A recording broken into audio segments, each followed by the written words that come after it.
Welcome once again in the class of design of steel structure. We are learning the design of column base.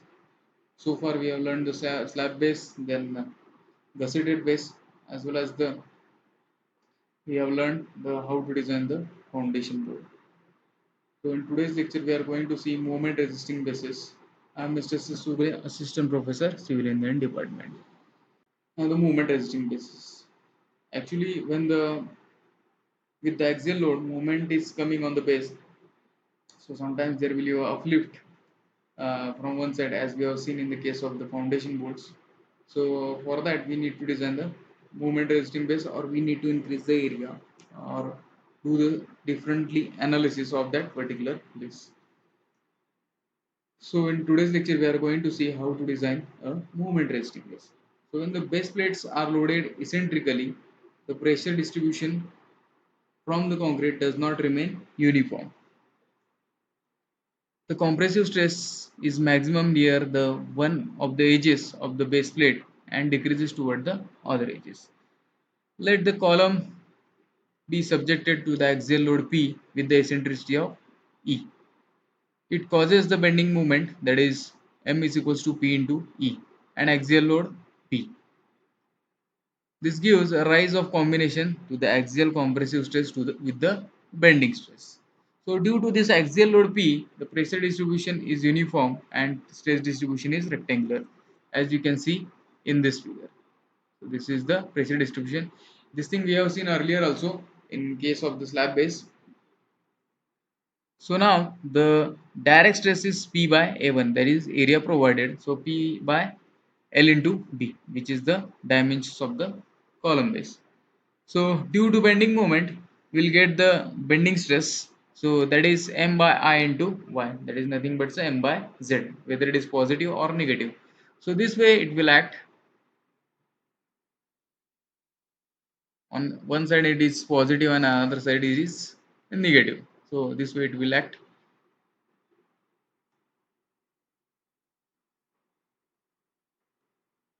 So when we put this I values in between, so M divided by 1 by 12 BD cube, that is B into L raised to 3, and the Y is nothing but the L by 2, that is length divided by 2. So that becomes 6M divided by BL square, and that is either of positive nature or negative nature, as we can see in these two types, that is at one side it is negative, at one side it is positive. So that is plus minus 6, that M is nothing but the P into E BL square. So the combined stresses due to axial load and the bending moment are like P divided by LB plus minus 6PE into BL square. So this is. So by adding these two, likewise, this is the direct stress, this is the bending stress. So this is the combine. So what we will get is P by LB into bracket 1 minus 6E divided by L at one side, and on the other side P by LB 1 plus 6E divided by L on the other side. So here you can see. So if we consider, there will not be any tension, because what we assume, this base is under the compression.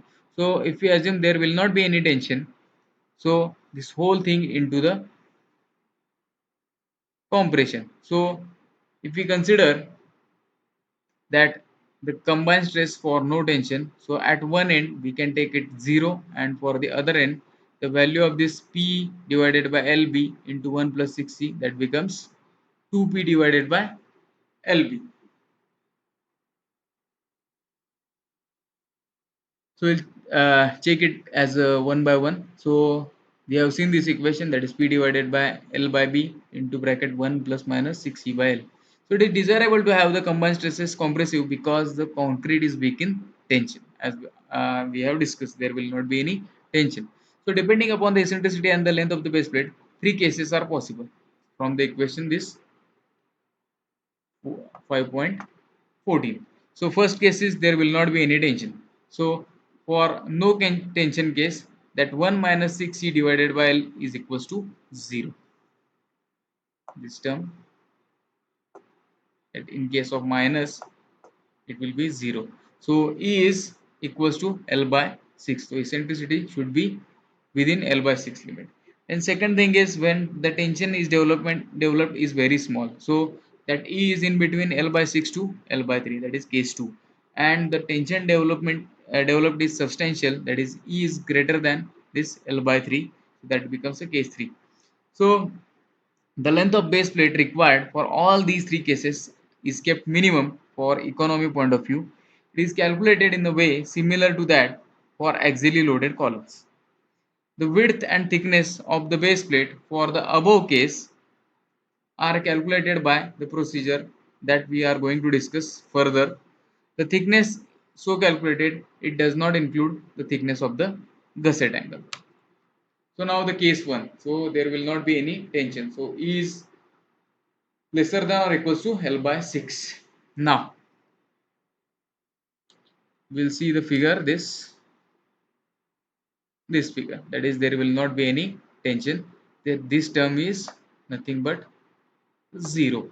So that's obviously this entire term will be 0, and here it remain 2p divided by lb, that is this 6e by l is nothing but 1. So this becomes 2 and it is 2p by l into b.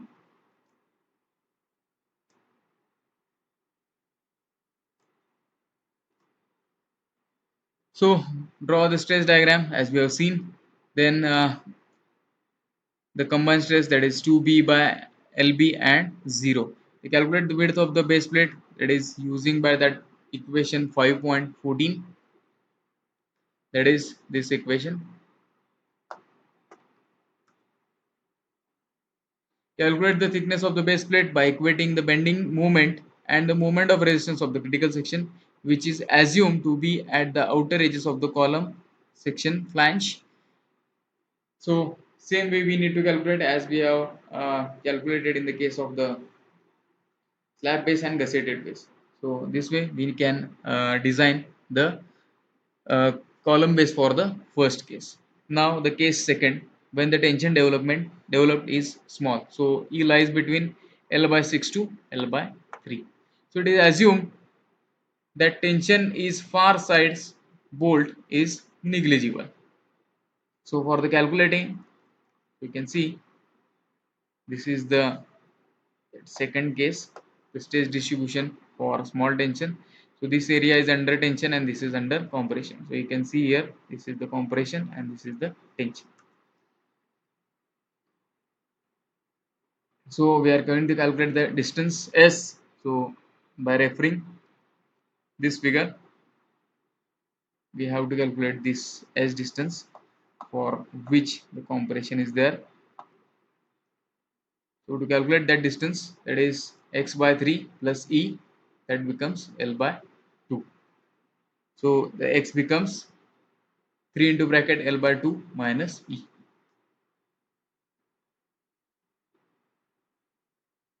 So this way we need to calculate this x.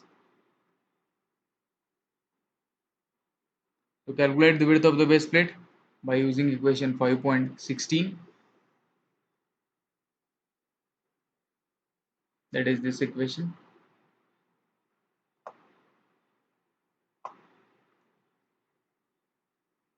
So the compressive force in the concrete, that is area of the stress triangle, that is this area of the stress triangle into the width.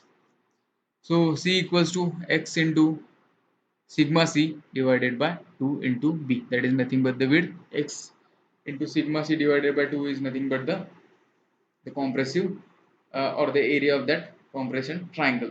So the compressive should be equals to load acting is equal load acting, that is P. So this x into sigma c into b divided by 2 equals to p. So b becomes 2p divided by x into sigma c. So by substituting value of the x from this earlier equation, that is this one we have calculated already, we'll get b equals to 2p divided by 3 into L by 2 minus E into sigma c. and the thickness of the base plate is calculated in as in case of this procedure number, in case 1, that is step number 3. Now the third case. So when the tension development is or developed is substantial, that is E is greater than L by 3. So the problem is analyzed by using concrete beam theory. So uh, for this thing, you require the knowledge about the concrete, but I think at this stage in third year, you might not aware or not learn in that sense. So just listen carefully and keep this thing in mind, so that you will found easy to learn the concrete beam theory. Just listen for the sake of this your knowledge only, not from the point of view of exam. So calculate the depth of the neutral axis. So from the stress diagram, that is, this is the stress diagram over here. There is sigma Tf divided by m here, and this is the compression part, this is the tension part. So this area possesses the compression and this area possesses the tension. Generally, we do not prefer these kind of conditions. So what will get the sigma c divided by sigma tf divided by m equals to n divided by d minus n, which is nothing but the simple geometry. This is n, this is d minus n. Here we are getting this thing. This is d minus n, and this is the sigma tf divided by n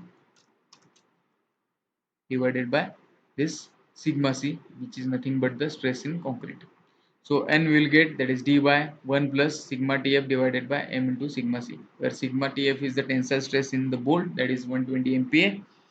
N is the depth of neutral axis from the near edge, and m is the modular ratio, which is 18. So calculate the compressive force in concrete by taking the moment about the farthest side bolt, that is about the line of action of tensile force.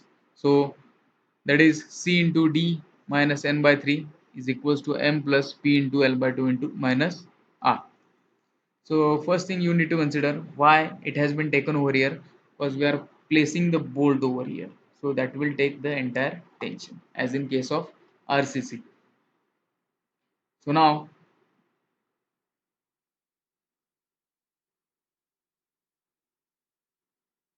where the D is the distance of the bolt from the far side from near edge, and R is the edge distance of the bolt.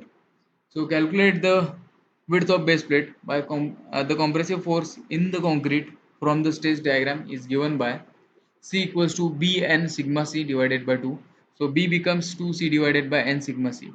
Then again thickness of the base plate you have to calculate it as in case 1. Then we have to design the anchor bolts. To calculate the uplift force, that is T equals to C minus P. Calculate the net area of bolt at the root of threads, that is AS equal to T divided by sigma TF. The size of the anchor bolts may be chosen between 20 to 39 mm, and length of the bolts should not be less than 24 times of the diameter. These things we need to consider. So this is the way of designing the movement resisting base. So this is the design of the movement resisting base. Basically, it will not be asked in the exam because it's quite tedious. But for the future references, you need to learn these things. So keep this thing in mind. Thank you.